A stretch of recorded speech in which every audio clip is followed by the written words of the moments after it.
a Dios en nuestras vidas. Hoy quiero poner un tema en el corazón de ustedes, tomando como plataforma este día comercial del Día del Padre. Pues esos son días comerciales. Y tomando esa oportunidad, diría mi pastor, quiero ponerle una palabra en el corazón a ustedes. Algo que personalmente creo que ha estado tratando mucho con mi vida esta semana. Hermano, no hay nada más gratificante que poder tener a nuestros padres vivos. Dios bendiga a nuestros padres. Mi viejo mañana cumple 81 años. Conejo, nada. Dios te cuide y te guarde, viejo. Gracias por todo lo que has hecho por nosotros.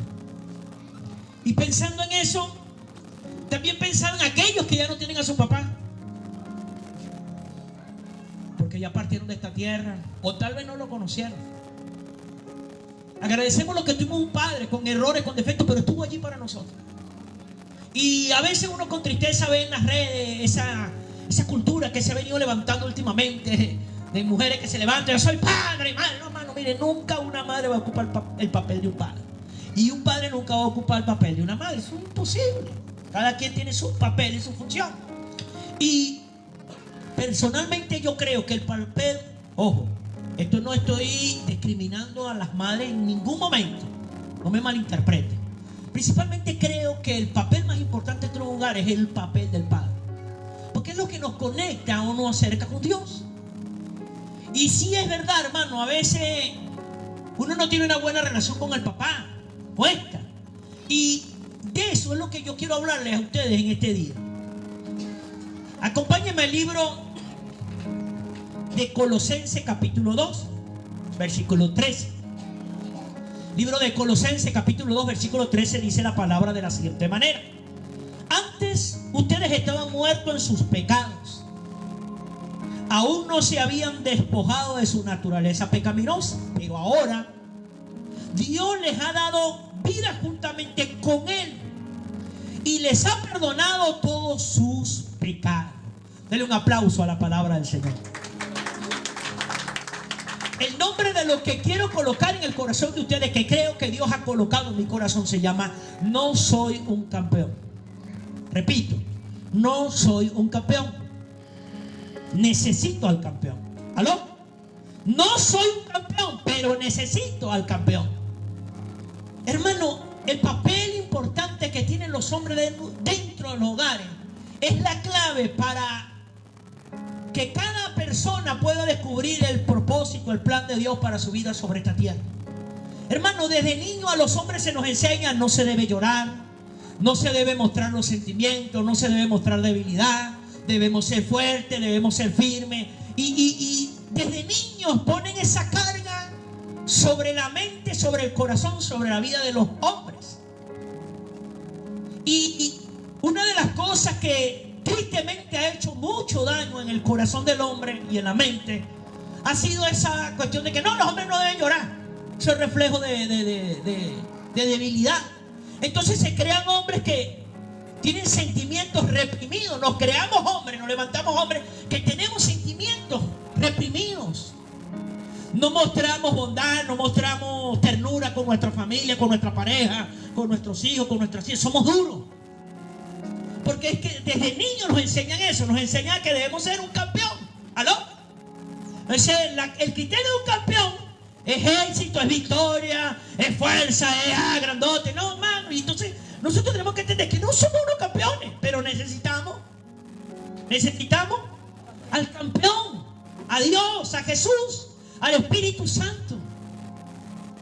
Está bien que eso suceda en un hogar donde no conocen la palabra de Dios. Lo que está mal que eso suceda en un hogar donde ya se conoce la palabra de Dios. La Biblia dice: conoceremos la verdad y la verdad nos hará libre de qué? Libre de la ignorancia, porque la ignorancia siempre nos va a llevar al fracaso. Entonces no somos unos campeones, pero necesitamos al campeón. Aquí dice en Colosenses: antes ustedes estaban muertos en sus pecados. ¿Cuándo estábamos muertos en el pecado? Diga conmigo: antes. Diga antes. Dice aquí: aún no se habían despojado de su naturaleza pecaminosa. Aún no se habían despojado, hermano. Y aquí es donde está la clave. Podemos tener a Dios en nuestro corazón.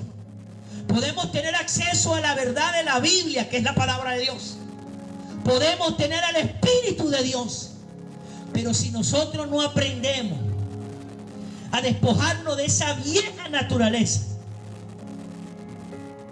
pecaminosa, ese viejo sistema, esa vieja manera de pensar, esa vieja manera de creer que soy un campeón. No soy un campeón, pero yo necesito al campeón, necesito a Dios en mi vida, hermano. Y algo que el mundo dice, que cuando usted muestra debilidad, usted es un perdedor. El mundo, pero en la palabra no es así. En la palabra es al revés. Usted le muestra debilidad y usted es un campeón. ¿Por qué? Cuando usted muestra una debilidad, usted dice: yo no soy un campeón, pero yo necesito. ¿Aló? Yo necesito un campeón. Y ese campeón es Cristo. Ese campeón es el Espíritu Santo. Entonces nosotros los hombres tenemos que reconocer que no somos unos campeones, pero necesitamos al campeón.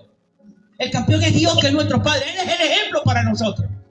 El campeón es Cristo, que murió por su familia. El campeón es el Espíritu Santo, que está allí y no nos abandona ni en las buenas ni en las malas. Es nuestro ayudador, es nuestro consolador, es el paracleto. Es el que está allí hasta que nos toque partir de esta tierra. Es el que está dispuesto a revelarnos al Padre y al Hijo. Ese es el que nos hace a nosotros unos campeones, muertos en pecado, tan atados a la esfera de la pecaminosidad en el mundo. Hermano, sobre todo tú, varón, que eres padre, o vas a ser padre, o estás por ser padre. El mundo está muerto por el pecado. Tan atados a esa esfera de pecaminosidad en el mundo. No debemos pensar ni andar como anda todo el mundo, la mayoría no. Tenemos la Biblia, tenemos la palabra. Allí nosotros, cuando vamos a acudir a la palabra, conscientemente o inconscientemente estamos diciendo: soy un perdedor, no soy un campeón, pero tengo el campeón y lo tengo allí, lo accedo a él. ¿Aló? Accedo a él, lo busco a él, doblo mis rodillas, aparto mi vida para estar a solas con mi Padre, con mi Creador, con mi Señor, con mi Redentor, con mi amigo el Espíritu Santo, y allí lo busco y le digo: dame la fuerza. No tengo miedo alguno en llorar delante de su presencia y decirle: te necesito porque soy débil. ¿Aló? Te necesito porque tengo que tener la fuerza para guiar la casa que me diste. Hermano, si nosotros solamente nos ocupamos en trabajar para proveer el alimento, el sustento de nuestra casa, pero no trabajamos por llenarnos de Dios, hemos fracasado. ¿De qué vale que levantemos un hijo o una hija que sea médico, abogado, ingeniero, arquitecto, empresario, enfermera, que tenga un spa, que sea exitosa económico, financieramente, pero que no conozca a Dios? No vale nada. Y a veces nos cuidamos de no levantar hijos delincuentes,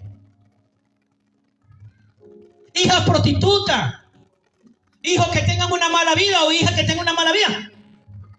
Pero no nos preocupamos por levantar a hijos e hijas que conozcan a Dios. Y lo conozcan no por lo que nosotros le digamos. Lo conozcan por lo que le estamos mostrando, que nosotros mismos reconocemos que no somos campeones. Pero necesitamos que nuestros hijos y nuestras hijas, y aún nuestra mujer, nuestra esposa, nuestra compañera de vida, nos vea buscando a ese Dios.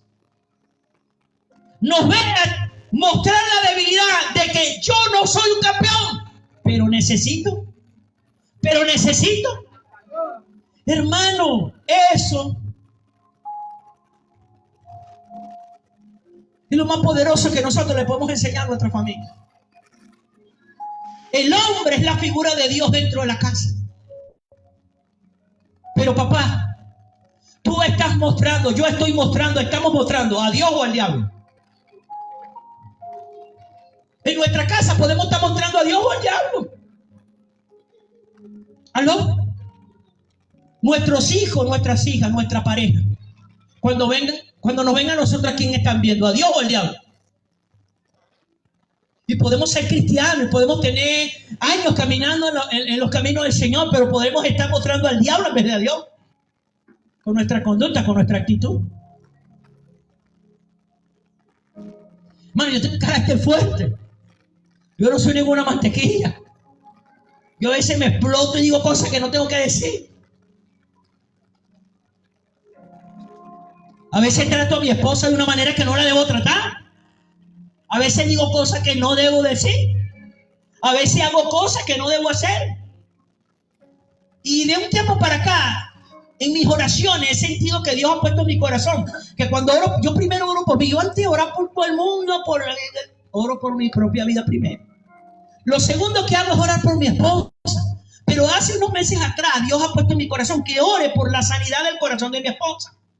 Las heridas que tiene ella cuando niña, cuando adolescente, cuando mujer, cuando no conocía a Dios, cuando conocía a Dios. Pero aún las heridas que yo como esposo, como padre de su hijo, como compañero de vida, he abierto en su corazón por las cosas que he hecho, por las cosas que he dejado de hacer y por las cosas que no he hecho. Yo como esposo, como compañero de vida, como padre de su hijo, la he herido por cosas que yo he hecho, por cosas que yo he dejado de hacer y por cosas que no he hecho. ¿Aló? Y al principio era algo como incómodo. Yo decía, pero después sentí que Dios me fue doblegando. Y ahí compré una cosa, una broma que ya necesitaba unos medicamentos. Se pidió una dirección y nos fuimos por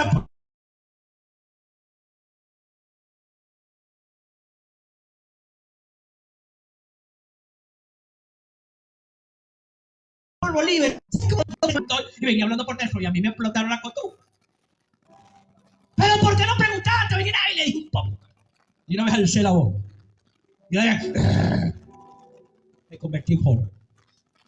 Y ella con el pico que le llegaba al techo. Y una vez me dice, y de repente yo me acordé de aquello. Me mordí la lengua, me callé la jeta y seguí manejando. Y me recordé en ese momento, cuando pasó esa situación con ella, de esas oraciones, cosas que hago. ¿Aló? Y allí es donde está la fortaleza de nosotros, varones. Reconocer que no somos campeones, pero necesitamos. ¿Aló? Necesitamos al campeón. Y el campeón no se va a acercar y no va a actuar en nosotros hasta que entendamos que cometemos errores. ¿Aló? Que no somos perfectos. Que hay muchas cosas que todavía tenemos que cambiar. Pero no me dicen amén. ¿Qué pasa? ¿Aló? Necesitamos al campeón. Hermano, cuando aquí habla de esa vieja naturaleza, ella siempre va a estar allí. Efesios capítulo 2, versículo 12 dice: en aquel tiempo ustedes estaban sin Cristo. ¿Cómo estábamos en aquel tiempo? Sin Cristo. Vivían alejados de la ciudadanía de Israel y eran ajenos a los pactos de la promesa. Vivían en este mundo sin Dios y sin esperanza. ¿Cómo vivíamos? Sin Dios y sin esperanza. Hermano, vivir sin Dios es decirle: yo no te necesito. Por eso es que yo estoy en desacuerdo. Me dicen, no, yo soy un campeón. No somos ninguno campeón. Pero necesitamos al campeón. Antes vivíamos sin Dios y sin esperanza. No teníamos esperanza porque no teníamos a Dios. Pero ahora tenemos esperanza porque tenemos a Dios. Y entonces, como tenemos a Dios, te pasa una situación como la que me pasó ayer a mí.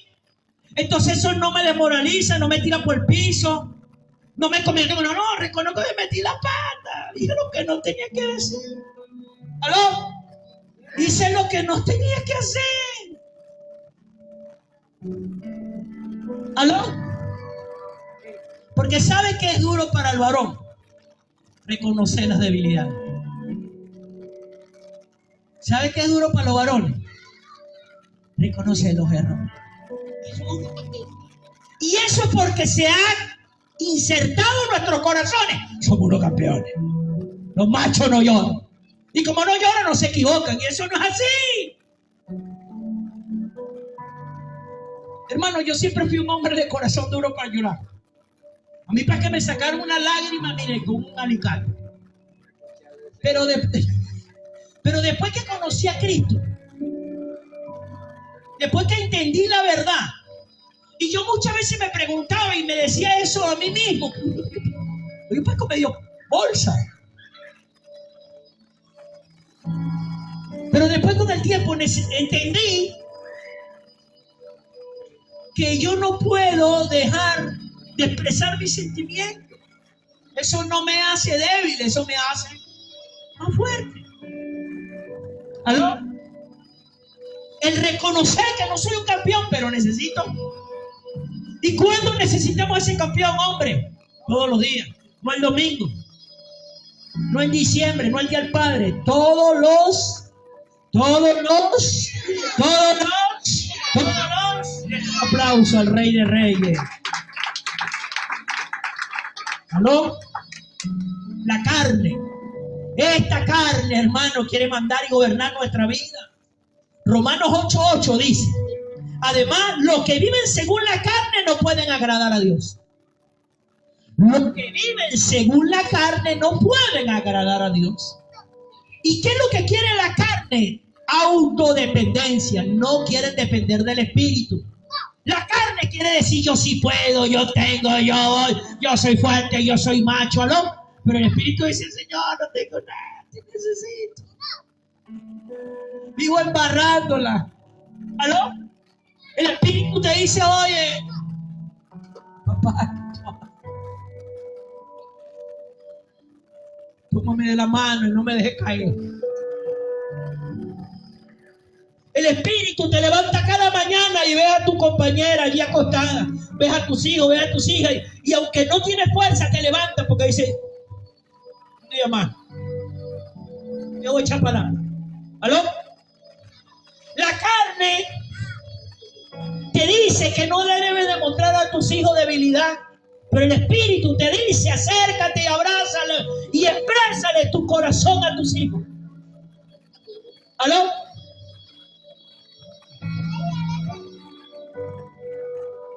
Hermano, la cultura de la carne es autosuficiencia, no necesita a Dios. Bueno, tiene todo, pero la cultura del Espíritu dice: no, yo tengo a Dios. ¿Aló? Entonces, esa carne quiere estar allí levantándose. Pero no solo la carne, hermano, también está el diablo, que el Señor lo reprenda. Primera de Juan, capítulo 1, versículo 5:19 dice: sabemos que somos de Dios. ¿De quién somos? ¿De quién somos? ¿De quién soy? ¿De quién eres? De Dios. Sabemos que somos de Dios y que el mundo entero está bajo el maligno. El mundo entero está bajo. Hermano, nosotros somos de Dios. ¿Quiénes somos nosotros? Los creyentes. Pero el mundo está bajo el maligno. Hermano, todo hombre y toda mujer que no esté con Dios está con el diablo. No estamos en medio. Estamos en un lado bueno. Y el mundo entero está bajo el maligno. Pero nosotros, dice aquí, sabemos que somos de Dios. Sabemos que somos de Dios y que el mundo entero está bajo el maligno. Si tiene un varón a un lado, agarre la mano y dígale: tú no eres del diablo, tú eres de Dios. Agarra, dígale: tú no eres del diablo, eres de Dios. Vamos, agárralo, tú no eres del diablo, tú eres de Dios. Aunque parezca que eres del diablo, pero eres de Dios. Denle un aplauso al Señor. Oye, cuando nos comportamos como me comporté yo ayer con mi esposa, yo parecía del diablo. ¿Aló? Pero no soy del diablo, soy de Dios, seguiré siendo de Dios. ¿Aló? Que son incapaces de responder a estímulos espirituales.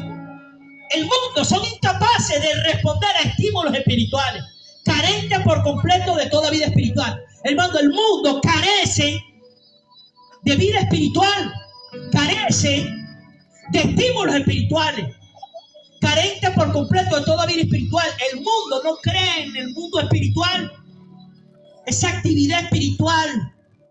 El diablo los principados, las potestades, los gobernadores de la tiniebla, las huestes espirituales de maldad. Ellos están allí alrededor en las regiones celestes. ¿Qué quiere decir eso? Ellos nos observan a nosotros, pero nosotros no lo observamos a ellos. El mundo lo desconoce, pero nosotros que somos de Dios lo conocemos. ¿Aló? Si como lo conocemos, tenemos que estar conscientes que hay esa batalla, hay esa lucha. Entonces, como hay esa batalla y esa lucha, yo necesito a Dios. ¿Aló? Necesito al Espíritu Santo para que vaya redarguyendo mi corazón, para que vaya limpiando mi mente. ¿Aló?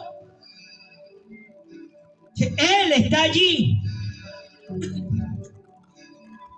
Pablo amplía la definición de esta condición de los salvos. Escucha, Pablo amplía la definición de esta condición de los que no son salvos en 1 Corintios capítulo 2 versículo 14. Dice: pero el hombre natural no percibe las cosas que son del Espíritu de Dios, porque para él son una locura y tampoco las puede entender, porque tienen que discernirse espiritualmente. Ojo, repito, pero el hombre natural es el hombre carnal.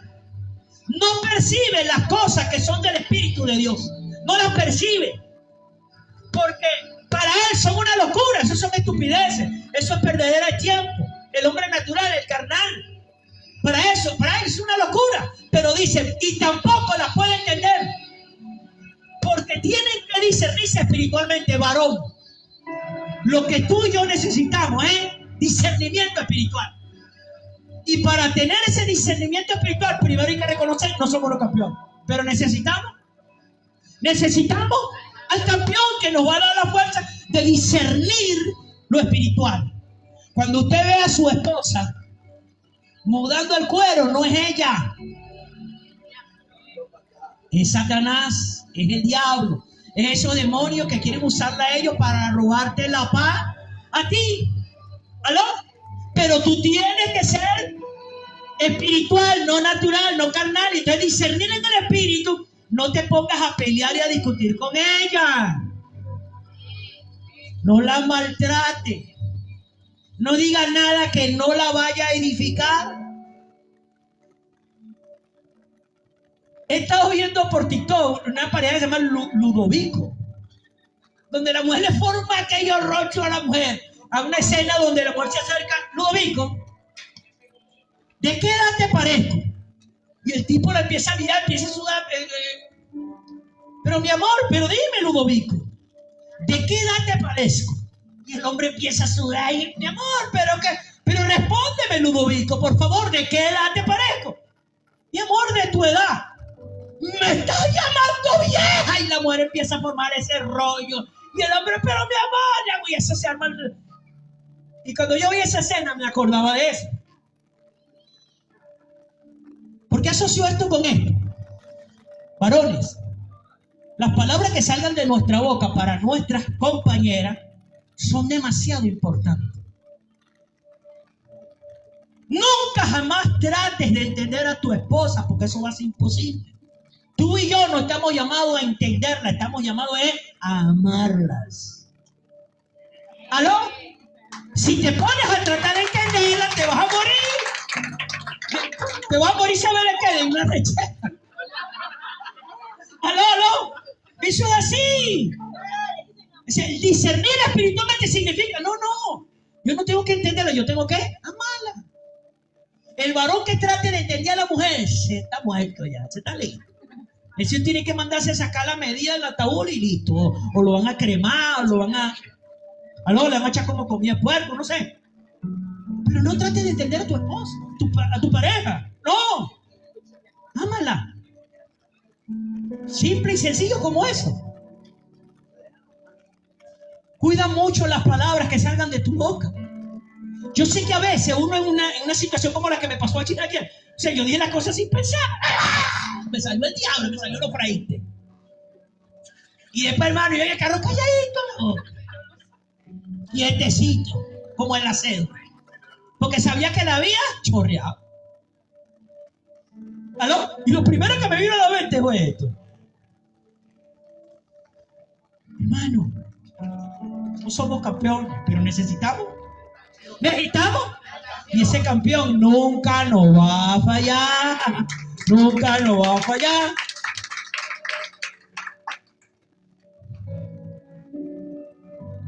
Efesios capítulo 4, versículo 17 al 19 dice: pero esto quiero decirles en el nombre del Señor. Y en esto quiero insistir. No vivan ya como la gente sin Dios.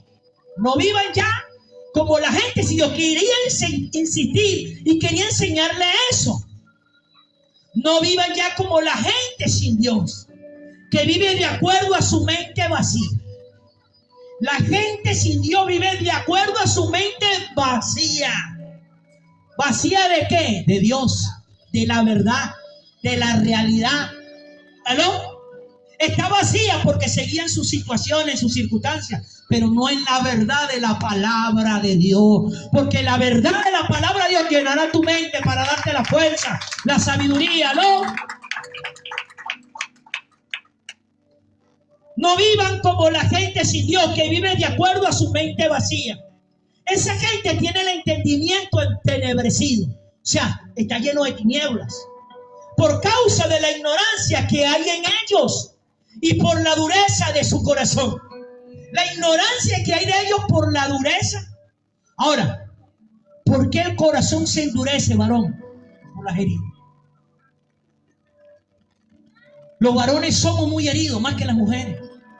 En el sentido de que no nos permiten enseñar o mostrar nuestros sentimientos. Usted no hay que son una fina para mostrar los sentimientos. Tienen arrechera lo vuestro. Esos son expresiones. Uno y el varón, ¿cómo estás tú? Bien. Pero por dentro no estamos muriendo. Usted no es que usted se pone a ver con una mujer a preparar que te dice, bueno, tenemos que hablar y te suelta una cara. Y tú te arrancas la cabeza. El hombre, ¿cómo está? Bien. Bien. Pero por dentro uno está, se le endurece el corazón. ¿Por qué? Porque eso es lo que se nos enseña. El corazón, esas heridas, hermano, hermana. Pero sobre todo tú, varón. Y por la dureza de su corazón, viven ajenos de la vida que proviene de Dios. El corazón se endurece porque se vive ajeno de la vida que proviene de Dios. Después de que perdieron toda sensibilidad. ¿Aló? ¿Qué pierde el varón con el corazón duro? La sensibilidad. Se entregaron al libertinaje para cometer con avidez toda clase de impureza. Corazón duro termina en eso, hermano. Por eso, varón, no permitamos el corazón de piedra para con nuestra familia. Aprendamos a sentarnos con nuestros hijos, con nuestras hijas, con nuestra esposa. Aprendamos a callarnos la boca cuando no tengamos algo bueno, edificante que decirles a ellas. Cuando nuestros hijos, nuestras hijas tengan una actitud, un comportamiento que no nos agradan o no nos parece de acorde a lo que se le estamos enseñando, aprendamos a respirar profundo y en su debido tiempo aprendamos a sentarnos calmados, tranquilos y hacerle ver lo que está haciendo. Antier fuimos a visitar a X persona y yo tengo años conociendo a esa persona. Primera vez en la vida que la veo llorar. Tengo años conociendo a esa persona. Años. Tiene años con nosotros. Y primera vez que yo veo llorando a esa persona. Y la veo llorando porque está teniendo una situación con un familiar. Específicamente un nieto. El nieto estaba de grosero con ella. Y ya cuando entramos a la casa que voy llorando, en mi vida nunca había visto botar una lágrima esa vieja. Oye, ya me saltó la copa. ¿Aló? A esa persona. Y eso me impresionó mucho. En su debido momento, cuando la veo así, nunca la había visto llorando. Oye, lo que me quieren traer es agarrar y meterle 4 pecosas en el paro. Pero me calmé. Y no puedo ser bruto. Tengo que hacer las cosas bien. Agarré y me metí para el cuarto con el muchacho. Me senté por la calle. ¿Cómo está todo? Y él de una vez se puso en la defensiva porque pensaba que venía a soltarlo. Hijo del diablo. No. Entonces le dijo, por las cosas que tomó un papel. Pero pastor, es que mi abuela, que me quiere, la viejita. Es a ponerle visto que esta muchacha no es genio? ¿Qué ganas tú con ponerle a agarrar esa rechera a tu abuela? ¿Dale qué? Si tu vieja, visto por ti, y de repente él se respiró, bajó la cabeza. No, sí, pastor, empezamos a hablar, le empecé a preguntar una cosa al teléfono. Y ahí me comuniqué con él, yo dije, oye, qué diferente. Pero ¿qué tal si me hubiese puesto yo de otra manera? Mira, hijo del diablo, usado por el demonio, instrumento de las tinieblas, porque hace llorar a tu abuela. ¿Qué gano con ese muchacho? Nada. ¿Aló? Porque la dureza del corazón nos lleva a ese comportamiento. Pero el bajarme y ponerme, lo hice, entrar. Tienes razón, papá. Eso debes hacer con tu hijo, con tu hija. Su actitud, no le pegues 4 gritos, no lo insultes, no le empieces a decir cosas, no. Calma. A su debido tiempo, siéntate, hazle ver las cosas. Mira, hay una frase que me aprendí hace muchos años y hasta el día de hoy he tratado de usarla como directriz en mi vida. No le podemos enseñar a nadie nada. Pero si le logramos enseñar a pensar, le enseñamos todo. Repito, no le podemos enseñar a nadie nada, pero si los enseñamos a pensar, le enseñamos todo. Y esa es la clave para los adolescentes, los jóvenes. No trate de enseñarle algo a un adolescente. A un adolescente, si primero no lo enseña a pensar. Enséñale a pensar en las consecuencias de su actitud, su comportamiento. ¿Aló? Allí ellos cambian, ellos se transforman, ellos mejoran. Pero mientras nos pongamos en esa posición, yo soy tu papá, yo pago la comida que comes, el papel con el que te limpias. ¿Aló? No vamos a llegar a nada. Yo soy el que pago comida en esta mesa. Lo estamos matando y lo estamos alejando de nosotros. Pero cuando nos sentamos, y hay que hacerlo, papá. Hay que hacer los abuelos. Los abuelos. Oye, un papel tan primordial del abuelo. Pero hay abuelos que no se comunican con sus nietos. No se sientan a hablar con él. ¿Aló? No. Tiene que tener ese papel. El abuelo no es que quiere ser el mejor padre, sino que ya tiene la experiencia. Y es mejor que le pueda hablar a sus hijos. Pero si un abuelo tiene el corazón dañado, podrido. Si un abuelo lo que está lleno de heridas. Pero en cambio, si el abuelo dice, oye, yo no soy campeón, yo necesito, si la cosa cambia. Tito capítulo 3, versículo 3 dice, porque en otro tiempo nosotros también éramos insensatos. ¿Cuándo éramos insensatos? En otro tiempo. Rebeldes, extraviados, esclavos de los malos deseos y de diversos deleites. Vivíamos en malicia y envidia. Nos aborrecían y nos aborrecíamos unos a otros. ¿Cuándo era esa actitud? Diga conmigo, en otro tiempo. ¿O no te escucho? En otro tiempo. Dice aquí, dio vida juntamente con Él, solo por medio de su unión con Jesucristo, hermano. Jesús, el Espíritu Santo, Dios Padre, nos ha dado vida a nosotros juntamente con Él. Note la palabra juntamente. O sea, nosotros tenemos vida, pero juntamente ¿con quién? Con el Padre, con el Hijo, con el Espíritu Santo. Con el Padre, porque Él es el ejemplo para nosotros. Te pregunto algo, varón. Te pregunto algo aquí a los varones que están aquí.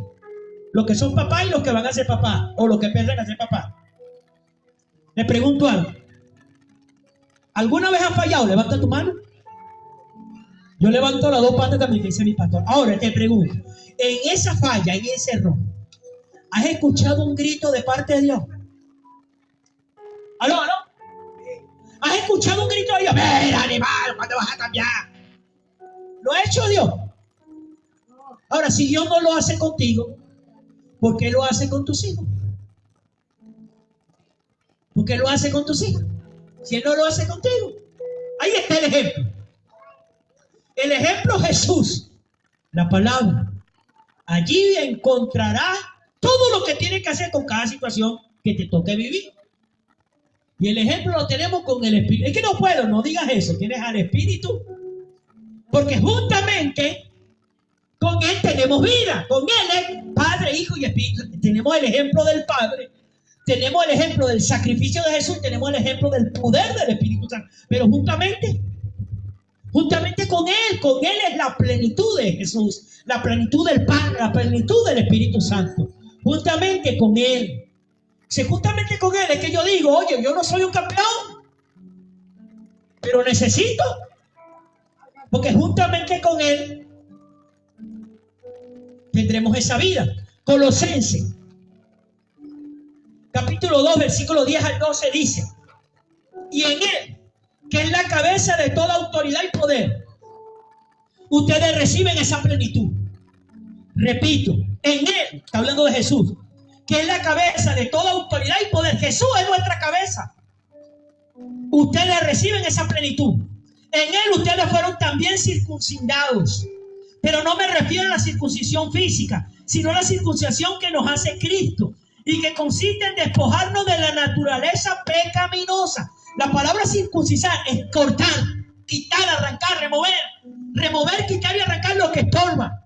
Ahora, en la antigüedad era en lo físico, en el pene, lo que cubre el pene. Esa era la circuncisión. Pero en este nuevo camino, en este nuevo pacto, en esta nueva oportunidad, esa circuncisión no es en lo físico. Qué curioso que sea en el pene, porque es el aparato reproductor. ¿Aló? Si el aparato reproductor está sano, lo que engendre ese aparato será sano.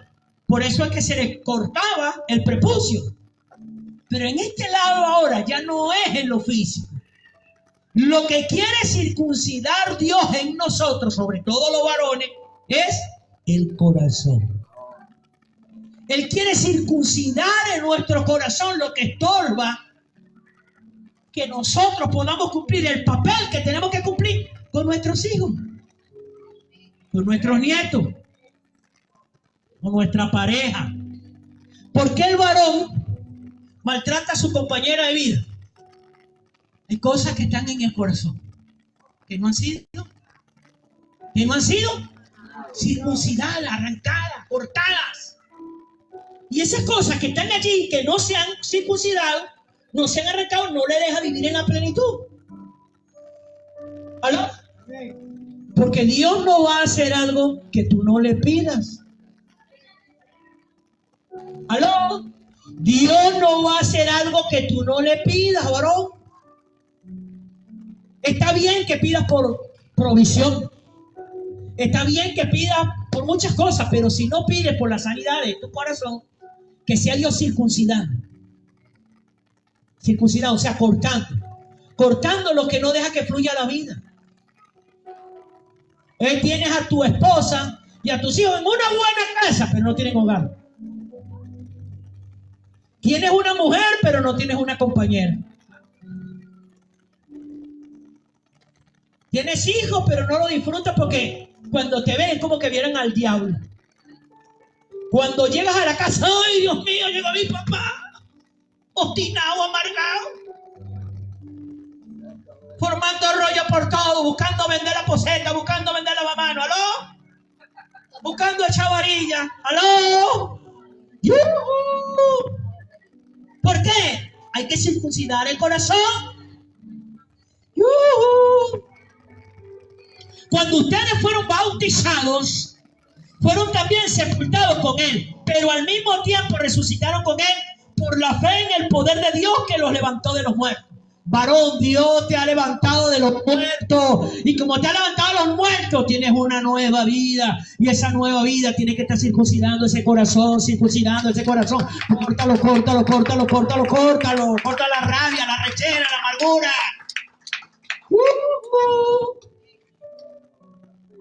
¿Pueden los que están muertos de forma irreversible en sus pecados recibir vida eterna? Repito, ¿pueden los que están muertos de forma irreversible en sus pecados recibir vida eterna? Efesios 2:5 dice: nos dio vida junto con Cristo, aun cuando estamos muertos en nuestros pecados. La gracia de Dios los ha salvado. ¿Qué nos ha salvado? La gracia de Dios. ¿Y qué es la gracia de Dios? El regalo. Note que Dios toma la iniciativa. Dios toma la iniciativa. Y ejerce el poder que da vida para despertar y unir a los pecadores con su Hijo. Dios es el que toma la iniciativa de ejercer el poder que da vida para despertar y unir los pecadores con su Hijo. Los muertos espirituales no tienen capacidad alguna en sí mismos para vivificarse. Romanos 4:17 dice, como está escrito, te he puesto por padre de muchas naciones. Dios hablándole a Abraham, le dice, te he puesto por padre de muchas naciones y lo es delante de Dios, a quien creyó, el cual da vida a los muertos y llama a las cosas que no existen como si existieran. Dios llama a las cosas que no existen como si existieran. Eso es bendición. Ahora note una cosa, me llama la atención que dice que te he puesto por padres de naciones. ¿Por qué Dios no le dijo a Abraham, te he puesto por rey, por gobernador, por presidente, por líder, por autoridad, sino que lo puso ¿cómo? ¿Cómo? Hermano, ¿se da cuenta lo importante del papel de un padre? Lo puesto como padre de muchas naciones. Porque, hermano, el único hombre que va a querer que tú seas mejor que él es tu papá. Chato. El único hombre que va a querer que tú seas mejor que él es tu papá. Nadie más va a querer eso. Tu pana, tu brother, aún tus propios hermanos. Ay, yo tengo más plata que tú. El único que se va a deleitar que tú seas mejor que él es tu papá. ¿Aló? Entonces allí, Segunda de Corintios, capítulo 1, versículo 9 dice, pero la sentencia de muerte que pendía sobre nosotros fue para que no confiáramos en nosotros mismos, sino en Dios que resucita a los muertos. Repito, pero la sentencia de muerte que había sobre nosotros, sentencia de muerte, que pendía sobre nosotros, fue para que no confiáramos en nosotros mismos, sino en Dios que resucita a los muertos, perdonándonos todos los pecados. ¿Qué hizo Dios? ¿Qué hizo Dios? Colosenses 1:14 dice, en quien tenemos redención por su sangre, el perdón de los pecados. En quien tenemos redención por su sangre, el perdón de los pecados, Jesús. Perdón gratuito, diga conmigo, es gratis. Romanos 3:23 dice, por cuanto todos pecaron y están destituidos de la gloria de Dios. ¿Quiénes están destituidos de la gloria de Dios? Todos. ¿Por qué? Por el pecado. Pero cuando llegamos a Cristo, salimos de esa regla. Varón, llegaste a Cristo, saliste de esa regla. Estás revivido por Cristo. Aló, denle un aplauso al Señor. Efesios 1:7, vamos terminando. En Él tenemos la redención por medio de su sangre, el perdón de los pecados según la riqueza de su gracia. Note, riqueza de gracia. ¿Qué es gracia? Regalo, favor inmerecido de Dios otorgado a pecadores culpables que depositan su fe en Jesucristo. Es la realidad más importante de las Escrituras. La realidad más importante de las Escrituras es que nosotros reconocemos que somos pecadores, pero depositamos nuestra confianza en Jesús. Salmo 32:1 dice, dichoso aquel cuyo pecado es perdonado. Dichoso aquel cuyo pecado es perdonado y cuya maldad queda absuelta. Ha sido perdonado y absolvido. Eres dichoso porque tienes a Jesús en tu corazón. Salmo 130, capítulo 130, versículos 3 y 4 dice, Señor, si te fijaras en nuestro pecado, ¿quién podría sostenerse en tu presencia? Pregunta, Señor, si te fijaras en nuestros pecados, ¿quién podría sostenerse en tu presencia? Pero en ti hallamos perdón, para que seas reverenciado. ¿Por qué reverenciamos a Dios? Porque en Él hallamos. Isaías capítulo 1 versículo 18 dice, el Señor dice, vengan ahora. ¿Qué dice el Señor? ¿Qué dice el Señor? ¿Qué le dice el Señor a los varones? ¿Qué dice el Señor a los papás? ¿Qué dice el Señor a los abuelos? Vengan ahora y pongamos las cosas en claro. ¿Aló? Si sus pecados son como la grana, se pondrán blancos como la nieve. Si son rojos como el carmesí, se pondrán blancos como la lana. Nota una cosa, Dios llamándote, Dios llamándome, Dios no es callado, dice, venga, pongámonos a cuenta. Ahora, cuando alguien dice, venga acá, vamos a ponernos a cuenta, oye, da miedo, ¿verdad que sí? Sobre todo cuando es tu papá. Si sabes que has metido la pata y tu papá te dice, anda, pajarito, vamos a hablar. Oye, mentí, papá se enteró. Esa es la naturaleza, no, pero con Dios no es así. Dios que quiere ponerse a cuenta, no es a cuenta de recalcarte el error. Si no recordaste, eres mi hijo, te perdono. Eres mi hijo, borro lo que hiciste. Eres mi hijo, te doy oportunidad. Eres mi hijo, te bendigo. Eres mi hijo, te prospero. Eres mi hijo, te doy mi bendición para tu vida sobre esta tierra. Dale un aplauso al Señor. Los que tuvimos papás fuertes, papás que eran gruñones, papás que eran, cuando se enteraba que uno hacía algo malo, ¿cómo le ponía uno el corazón? ¿Aló? Pero eso tiene que quitarse nosotros para con Dios. Cuando más error cometamos, tenemos que acudir más rápidamente para ponernos. No esperes que Dios te llame, papá. Varón, no esperes que Dios te llame. Ve tú y ponte. Porque ponerte a cuenta con Dios no es para condenación, es para redención. No es para maldición, es para bendición. ¡Aló! Isaías 55:7. Que dejen los impíos su camino y los malvados sus malos pensamientos, que se vuelvan al Señor, nuestro Dios, y Él tendrá misericordia de ellos, pues Él sabe perdonar con generosidad. Dios sabe perdonar con... Hermano, yo creo que la cultura que nosotros debemos cambiar es creer que el Dios Padre de nosotros es como el papá que nos crió o el papá que nos tuvo. No, Él no está amargado. Y Él cuando se quiere poner a cuenta contigo, Él no espera. No debes esperar que te llame, tú debes venir. Usted no ve que cuando usted hacía algo malo y mientras su papá no lo llamaba, usted ni loco se acercaba. ¿Sí o no? Porque sabía que lo que venía era pati con o un maltrato, una insultada, pero con Dios no es así. No esperes que Dios te llame, ve tú, aló.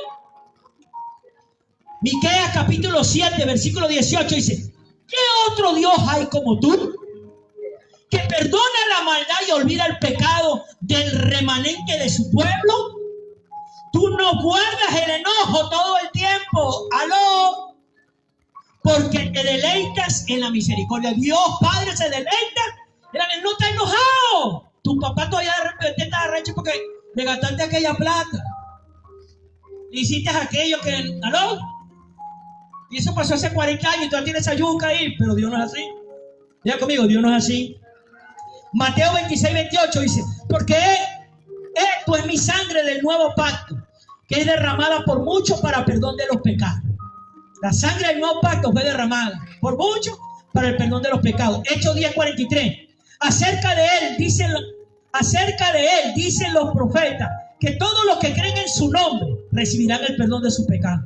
Varón, ¿cree en el nombre de Jesús? ¿Cree en el nombre de Jesús? Johnny, ¿cree en el nombre de Jesús? Carlos, ¿cree en el nombre de Jesús? David, ¿cree en el nombre de Jesús? Carlos, ¿cree en el nombre de Jesús? Jorge, ¿cree en el nombre de Jesús? ¿Aló? Cheo, ¿cree en el nombre de Jesús? Ismael, ¿cree en el nombre de Jesús? José, ¿cree en el nombre de Jesús? Salvador, ¿cree en el nombre de Jesús? Edward, ¿cree en el nombre de Jesús? Hay perdón de pecado, hay perdón de pecado, hay perdón de pecado, hay perdón de pecado. ¡Aló!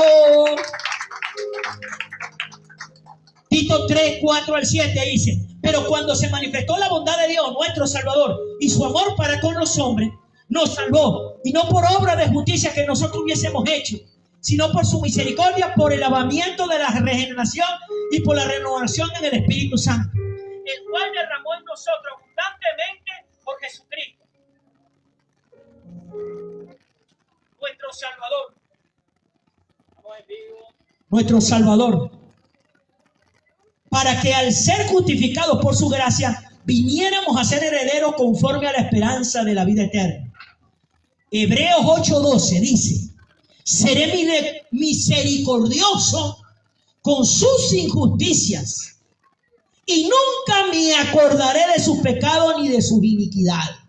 Repito, Hebreos capítulo 8, versículo 12. Aquí está hablando, este es el corazón de un padre, no el corazón de un Dios, de Jehová, de Yahvé, no.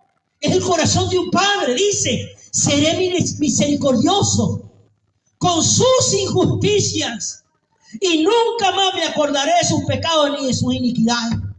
Hermano, ahí está hablando, es el corazón de un papá, no de un Dios. Y cuando yo estaba leyendo esto, escucha, de que seré misericordioso con sus injusticias Injusticia son errores. Y nunca más me acordaré de sus pecados ni sus iniquidades. Cuando estaba leyendo allí ese pedacito allí, me vino a la mente algo que pasó hace muchos años.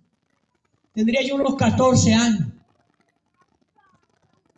Oye, yo era un caramelito. Yo echaba mucha vaina. Y aquí en el barrio, oye, yo me metía con mucha gente me tenía rechera. Porque tampoco era un caramelito. Yo recuerdo exactamente un vecino que estaba enfrente de la casa. Tipo, no sé, me tenía rechera porque yo estaba mucha vaina. Y un día el tipo se obstinó, estaba medio borracho ahí y me persiguió para darme unos carajazos. Yo me acuerdo que el desgraciado me carrereó por la sede y yo corriendo. Papá, caballo, ahí está afuera. Con pantalones, sin camisa, parado en toda la puerta. Y yo me metí como una flecha para adentro. Y papá, cuando es que el tipo viene para atrás con un palo a darme unos cariños. Papá lo mira así, el tipo, no, que venga, le digo todo, ya que se acabar. Pensé así un poco que se le mira, Denny, yo te hice una valla. Una mano encima al muchacho.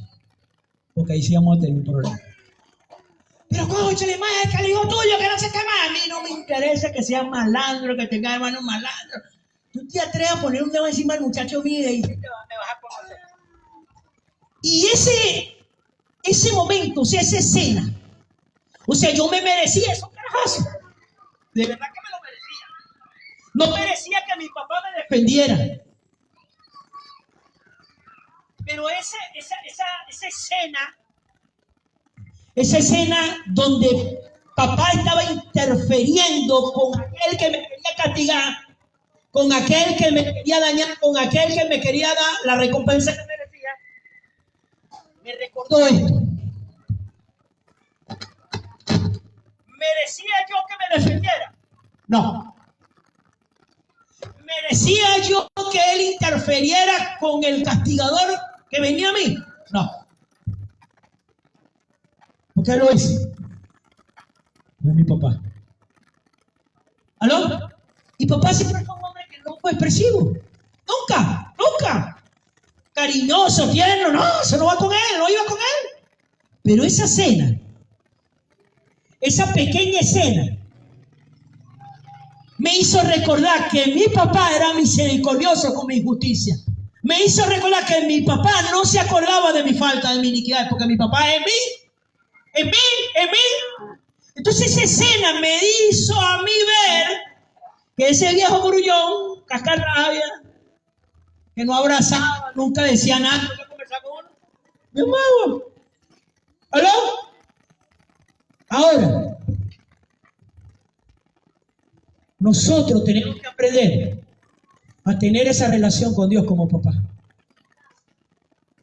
Conclusión, que no soy un campeón.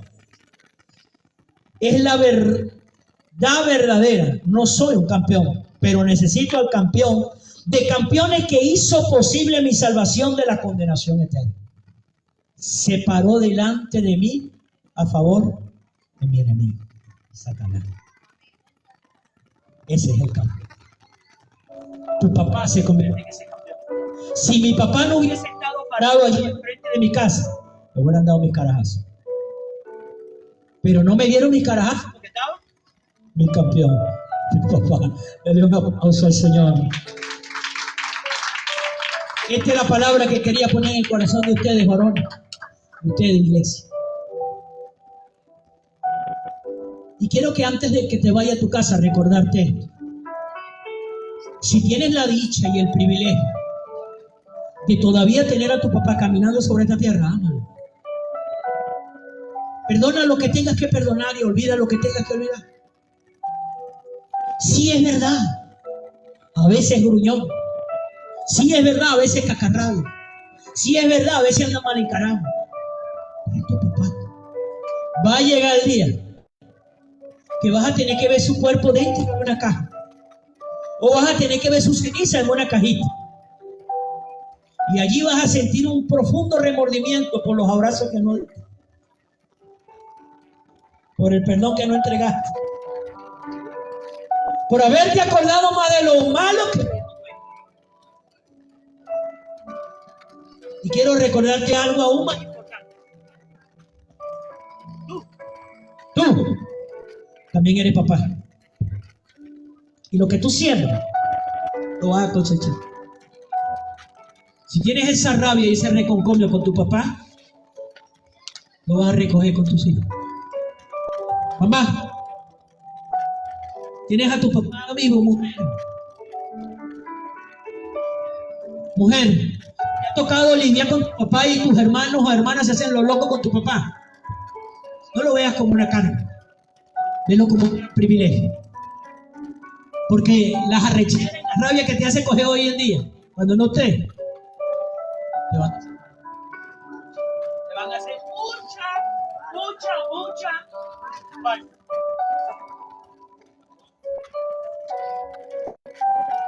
Te van a hacer mucha.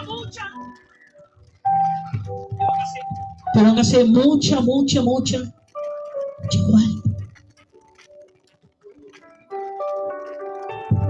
Y aquellos que ya no tienen a su papá, mujer, hombre, aquellos que ya tu papá está en la eternidad, ya no hay una llamada, ya no hay una visita, ya no hay un te voy a volver a ver. Aún cuando no esté, lo puedes perdonar también. Y reivindícate. Tiene que haber algún hermano de tu papá vivo todavía. Tiene que haber una figura de un hombre que te haga recordar a tu viejo. Comienza a hacer lo que no hiciste por tu papá con esa persona. Porque lo bonito del camino del Señor es que hay redención. Lo que no pudiste hacer, lo puedes empezar a hacer. Porque tú necesitas cosechar. Y debes tener buena cosecha con tus hijos. Con tus hijas. Ahorita están chiquitos. Ahorita están adolescentes. Pero un día ellos van a velar por ti. Entonces empieza a sembrar lo que quieres recoger con tus hijos. Con tus hijos. Amén. Cierre sus ojos. Señor, gracias. Padre,